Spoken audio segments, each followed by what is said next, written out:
Hello. Hi, everyone. Back for part 2. Part 2, answering the questions. So the next question is, how did you come to find Dr. Tomich?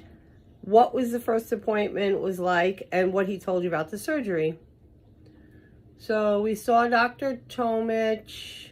Well, we had our first appointment in Dr. Segal's office, and then Connor and I met with him in Jersey City. Yeah. Or was it Newark? I don't remember. Yeah, his other office. Yeah. It was so crowded. many offices. Yeah.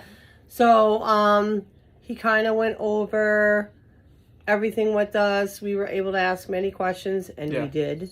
Yes, yes. And he kind of told us how it was going to go, and pretty much what he said is kind of what happened. We after the testing was done, which we talked about previously, for the test, we went to the hospital. Connor went in for the surgery. It was a couple of hours. It felt like forever, but it wasn't. And Connor came out, and he went into his room to recover. And I believe he had a little episode after the surgery in the hospital, but that was to be expected. But then he was fine, and he came home the next day. And I don't think the recovery was kind of good, right? Yeah, the recovery is fine.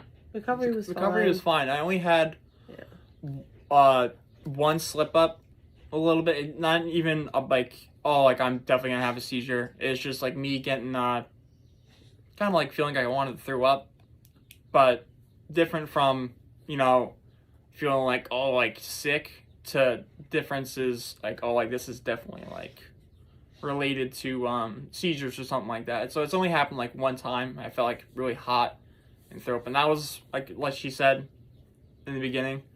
Since then, been fine. Yeah, I mean, Connor still experiences memory issues, but that was happening beforehand, and we are working on that. Yeah. What the experience was, the actual surgery like, and the recovery process, we just talked about that. How he's doing now before surgery, how his life has changed. A lot better. So, yeah, I mean, before we were kind of confined to the house every 30 days. Now we don't have to worry like we used to. We used to constantly be worried and waiting for the ball to drop every month, so we don't do that anymore.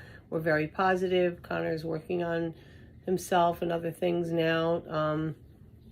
Hopefully soon he'll be coming off his medication. We're doing some EEG testing now, so we'll see what's going to go on about that. It's been about 1.5 years now since the surgery. What you wish you had known earlier, done differently. I don't think it could have been done differently, right? Yeah, because I really he had to start off somewhere, right? And then medication is always the first step.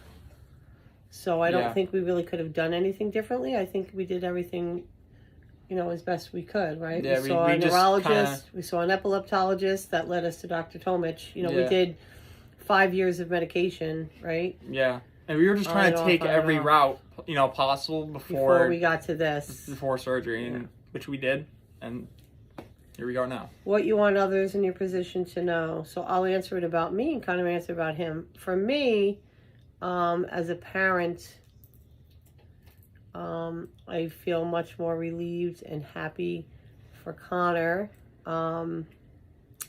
It takes a long time to get over it and having that fear because, we went through it for so many years. So it takes time to get used to the new way where everything's good, right? So now I'm very happy that we're very happy that we did the surgery. Yeah. Sure.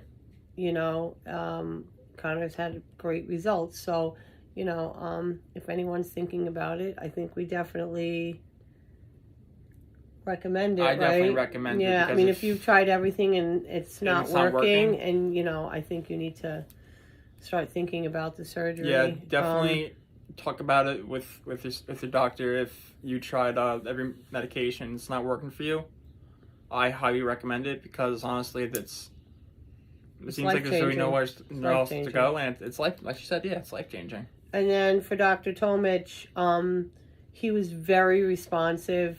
Yes. I would call him, he would answer. He always was, wasn't upset about how many questions we asked Connor or I, and he always made himself available. Yeah.